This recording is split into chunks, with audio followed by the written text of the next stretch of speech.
Hello মঞ্চপ্রেমীরা, আপনারা সবাই কেমন আছেন? আজকে আমরা চলে আসলাম শিল্পকলা একাডেমিতে।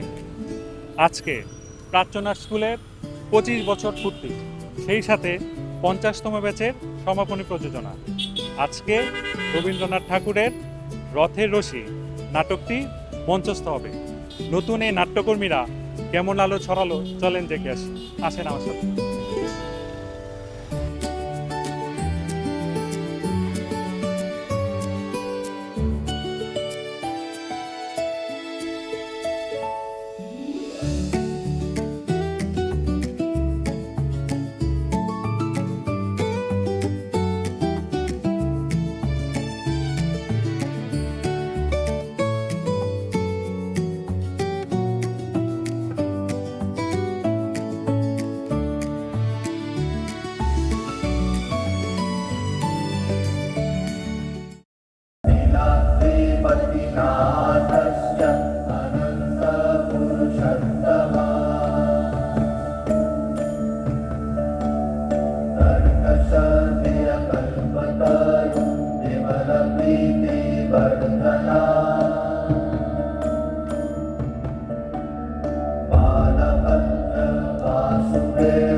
নাটকের যে মূল ভাবটা যেটা বুঝাইলো যে জনগণের হাতেই একটা সমাজের শক্তি, তো খুব ভালো লাগলো আর কি নাটকটা দেখে। এই সময় এটা কেন প্রাসঙ্গিক আপনার কাছে কি মনে হয়? এটা কি বর্তমান যুগের সাথে প্রাসঙ্গিক?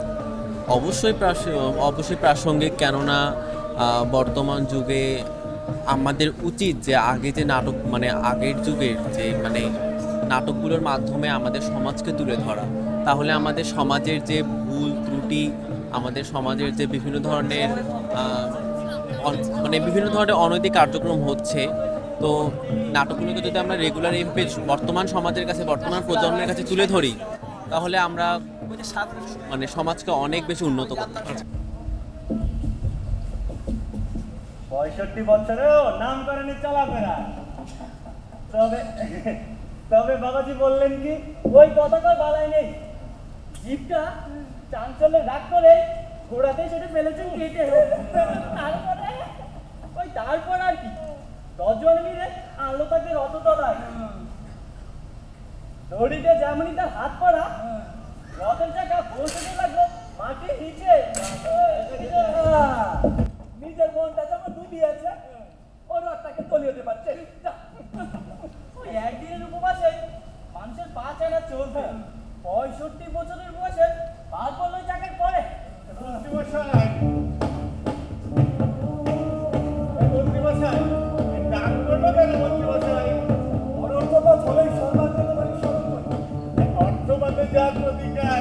আমাদের দ্বারা তাই সম্ভব।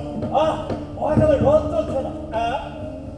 এ পর্যন্ত আমরা কেবল চাকায় তেল দিয়ে এসেছি, রশিতে কান দিইনি। অন্য সব শক্তি আজ অর্থই। আমাদের অর্থবান হাতে পরীক্ষা হোক, চেষ্টা করে যাক। দুই ক্রমে চেষ্টা যদি সফল হয়, অপরাধ দিও না তবে বলো সিদ্ধির অস্তে। এসো তবে ধন্যবাদ। রশিতে দাও টান। এসো এসো, ধরো ধরো ধরো ধরো। বলো সিদ্ধির অস্তে।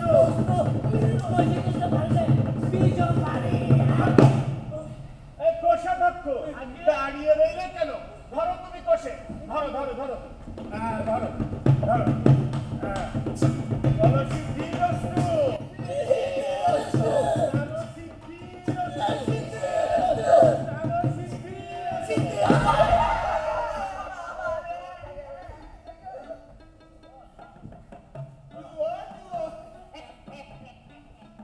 আমার এটা প্রথম মঞ্চে, এত বড় মঞ্চে প্রথম নাটক।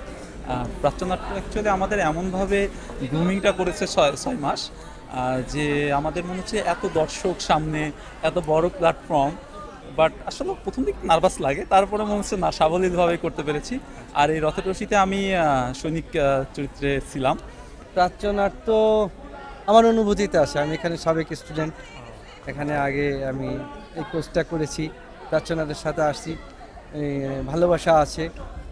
আর প্রাচ্যনাট থেকে আসলে ওরকম খারাপ কিছু বা অসুন্দর প্রাসঙ্গিক কিছুই করে তারা, সমাজ পরিবর্তনের, দেশ পরিবর্তনের জন্য যা ওনারা চেষ্টা করেন ওনাদের জায়গা থেকে, আমার কাছে খুব ভালো লাগে আর কি। আর আমি খুবভাবে এনজয় করেছি, ভালো লেগেছে।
আবুল কালাম আজাদ, সুমি আপু, আরও যারা আমাদের এই প্রাচ্যনাটকে চালাচ্ছে বা যারা আছে, তারাই আসলে আমাদের সেই রথের রথী।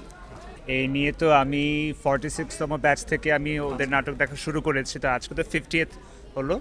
তো গোছানো ছিল, প্রেজেন্টেশন ভালো ছিল, মিউজিক তো দুর্দান্ত ছিল, আর স্টেজ ওভারঅল প্রেজেন্টেশন ভালোই, মানে ভাবতে অবাক লাগছে 50th ব্যাচ প্রাচ্যনাট স্কুলিং। 25 বছর। হ্যাঁ তাও 25 কি, বছর। ইয়া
আজকে আমাদের নাটক ছিল, নাটকের নামটা ছিল হচ্ছে গিয়ে রথের রশি। এবং এই নাটকটার মূল যেই বিষয়টা সেটা হচ্ছে গিয়ে যে যদি আমি এই বর্তমান সময়ের প্রাসঙ্গিক বিষয় নিয়ে বলতে চাই তাহলে সেটা হচ্ছে গিয়ে যে আমরা তো অলওয়েজ সবাই উঁচু জাত নিচু জাত বা রাজনৈতিক যারা যেই সাইডগুলোতে আছে এবং সেই সাথে সাথে যাদের একটু টাকা আছে বা যাদের একটু জোর আছে শক্তি আছে, যেমন যারা পুলিশ বা আর্মি বা যেই আইনত সেক্টরগুলোতে আছে, তাদের এক একজনের দাপটই অন্যরকম। তো তারা কিন্তু তাদের যেই বিষয়টাকে সেটাকে অপব্যবহার করে। তারা কিন্তু কখনোই তাদের মানে যারা ছোট জাত, যেমন আমরা কখনোই কিন্তু রিক্সা বা সিএনজি বা নানান ধরনের জিনিসগুলো বা বুয়া এদের ছাড়া কিন্তু অচল, আমরা কিন্তু তাদেরকে সেভাবে রেসপেক্ট করি না। তারাই কিন্তু আমাদের জীবনকে সুন্দর এবং সহজ করার জন্য খুবই বড় ভূমিকা পালন করে। শিক্ষা পেলাম যে সবাই সমান, কোনো উঁচু নিচু বলতে কিছু থাকে না, সবাইকে এক হয়ে চলতে হবে। কঠোর পরিশ্রমের পরে একটা নাটক মঞ্চস্থ করে, সেটা প্রক্রিয়াটা আমি জানি, কারণ আমি তো স্টুডেন্ট ছিলাম। তো কাজ ভালো হয়েছে। এটা আমি বলবো পুরোপুরি প্রাসঙ্গিক, কারণ হচ্ছে এখানে অনেক হচ্ছে জাত ভেদ অনেক কিছু দেখায়। তো আমাদের যদি আমরা আমাদের সমসাময়িক পরিস্থিতিটা দেখি আর এটাকে যদি আমরা মিলানোর চেষ্টা করি, নাটক জিনিসটাই এমন যে যেভাবে আসলে জিনিসটা কানেক্ট করতে পারবে, এটা কিন্তু অনেকভাবে কানেক্ট করা যায়।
এই নাটক মঞ্চায়নের মধ্য দিয়ে একদিকে যুক্ত হলো দীর্ঘ সাংস্কৃতিক যাত্রা, আর অন্যদিকে আমরা পেলাম নতুন কিছু মুখ। প্রাচ্যনাটের এই রথযাত্রা দীর্ঘ 25 বছর ধরে, 25টা বছর 50টা ব্যাচ। নিশ্চয়ই প্রাচ্যনাটের রথের এই রশি অনেক বড়, অনেক দীর্ঘ, এবং তাদের এই রশি আরও দীর্ঘ হোক সেই কামনায় আমি Hridoy Ghosh Rajib, golden day news, জাতীয় নাট্যশালা, ঢাকা।